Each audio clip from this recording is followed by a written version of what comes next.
4 Division World Champion at ang kauna-unahang undisputed World Champion sa buong Asya at tinanghal bilang numero 1 pound for pound sa buong mundo. May kasalukuyang kartada na 25 panalo at may kasamang 22 knockouts. Ito ang kasalukuyang achievements nitong halimaw na to. Kaya kung iisipin ay mukhang napakahirap niya talagang talunin dahil sa kanyang taglay na lakas at kahusayan. Ngunit sa palagay ko, ayan din ang magiging dahilan kung bakit pwedeng matalo itong halimaw na boksingero. Likas na sa ating mga tao ang pagkakaroon ng kumpiyansa. Kadalasan ito ang nagbibigay sa atin ng lakas upang manalo. Pero minsan, ang labis na pagtitiwala sa sarili ang siyang nagiging dahilan kung bakit tayo natatalo.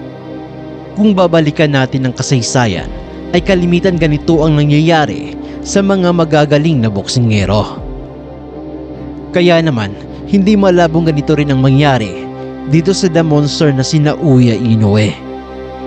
Sa ngayon, ay sobrang napakadihado ang katayuan ng ating pambato. Ni halos lahat ng mga eksperto ay walang naniniwala na may pag-asang manalo ang Pinoy na boksingero. Gayunpaman, ay hindi malayong magagawa rin itong si Marlon Tapales ang umukit ng panibagong kasaysayan. Dahil hindi lamang simpleng panalo o malaking pera ang gustong makuha ni Marlon Tapales sa laban na to.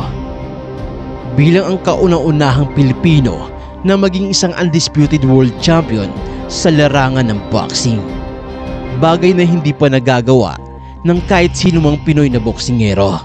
At kahit pa ang ating pabansang kamao na si Manny Pacquiao ay hindi pa narating ang ganitong estado. Ito ay kung magagawa niyang manalo at talunin ang halimaw ng Japan na si Naoya the Monster Inoue. Maghaharap ang dalawa para sa 4 na mga pandaigdigang titulo. Magaganap ngayong darating na December 26 ng kasalukuyang taon doon sa bansang Japan. Gayunpaman ay hindi ito magiging madaling laban para dito sa ating kababayan. Si Marlon Tapales ay ang kasalukuyang Unified WBA at IBF Super Bantamweight Champion. Samantalang hawak naman ng halimaw na Hapon ang 2 pang titulo na WBC at WBO World Title. Nagawang agawin ng Pinoy ang mga titulong ito mula sa isang dating undefeated at unified champion na si Murodjon Akhmadaliev. Noong buwan ng Abril ng kasalukuyang taon na maglaban sila, nanalo ang Pinoy sa pamamagitan ng isang split decision. Gayunpaman ay ibang-ibang kalibre itong si Naoya Inoue kumpara sa dating kampiyon na si Murodjon Akhmadaliev. Sa ngayon ay pumapangalawa sa listahan ng pound for pound rankings ang Japanese monster na ito, sa likod lamang nitong si Terence Bud Crawford.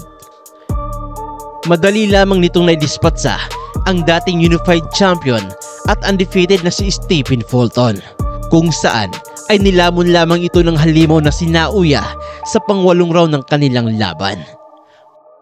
Para makuha nito ang WBC at WBO World Titles. Sa ngayon ay puspusan ang ginagawang ensayo ng ating pambato na si Marlon Tapales.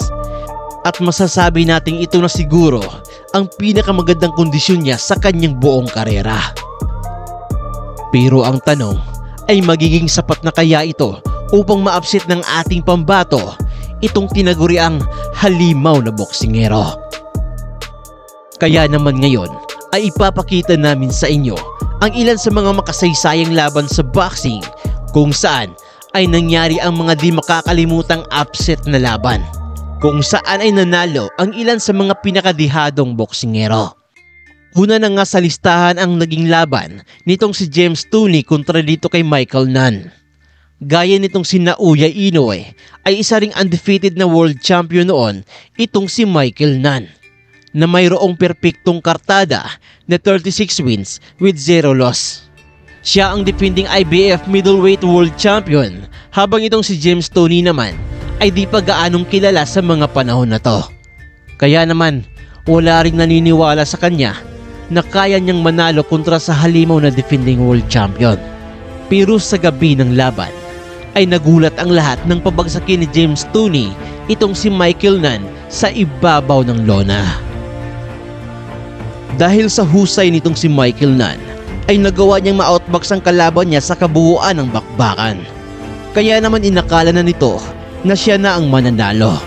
Ngunit isang rumaragas ang kaliwang kamao ang hindi nakita ng world champion na siyang nagpatumba sa kanya sa ibabaw ng lona. Muli pa naman siyang nakabangon. Ngunit tuluyan na siyang tinapos nitong si James Toney sa pamamagitan ng knockouts. Kasunod naman ay itong laban ni Thomas Hearns kontra sa isang di kilalang boksingero na si Iran Barkley. Taong 1988 ay nasa kasagsagan pa ng kanyang prime itong si Thomas Hearns sa mga panahon na yon. At ang tanging dalawang talo lamang nito ay mula kina Marvin Hagler at Sugar Ray Leonard. At kung ikukumpara itong si Iran Barkley sa dalawang boksingerong ito ay malayong malayo kung sa kalibre at kakayahan lamang ang pag-uusapan. Kaya naman wala ring naniwala na may pag-asa itong manalo kontra dito kay Thomas Hearns. Pero sa gabi ng laban ay 2 beses na pinatumba ni Barkley itong si Thomas Hearns. Dahil sa sobrang pagmamaliit nito sa kalaban niya ay nakalimutan na nito ang dumepensa. Kaya naman isang rumaragas ang kanang suntok ang hindi niya nakita na saktong sumapul sa panga nitong defending champion.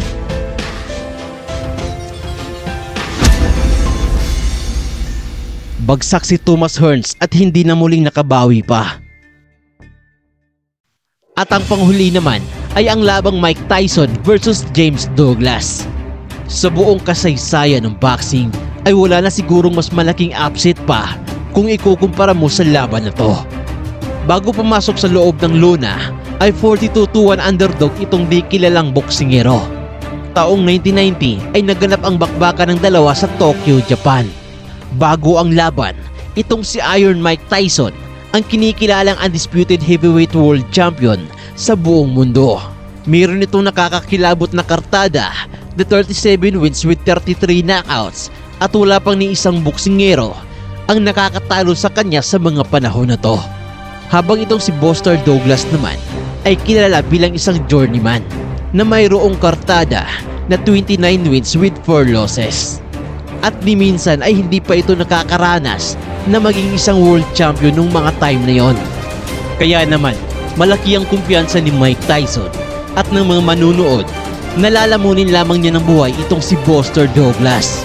Pero sa gabi ng bakbakan ay kinagulat ng lahat ang tapang na pinamalas ng journeyman na ito. Nakikipagsabayan at nakikipagpalitan ito ng mga suntok dito sa halimaw na si Mike Tyson. Gamit ang kanyang haba at tangkad ay nagawang idistansya ng bahagya ni Douglas ang kanyang sarili. Pero sa ikawalong round ng laban ay bumagsak itong si Buster Douglas. Inakala ni Mike Tyson na malapit nang sumuko ang kalaban niyang si Douglas. Pero sa pang-10 round ng laban ay iba ang nangyari. Magkakasunod na malalakas na mga suntok ang tumama dito sa ulo ni Mike Tyson. Dahilan upang ito ay mahilo at tuluyan ang bumagsak sa ibabaw ng lona. Natapos ang laban at natalo sa unang pagkakataon ang tinatawag nilang the baddest man on the planet na si Iron Mike Tyson. Sa mga laban na to ay napatunayan na kahit gaano man kalakas at kagaling ang isang halimaw na boksingero ay mayroon pa rin itong kahinaan na gaya ng isang hamak na nilalang.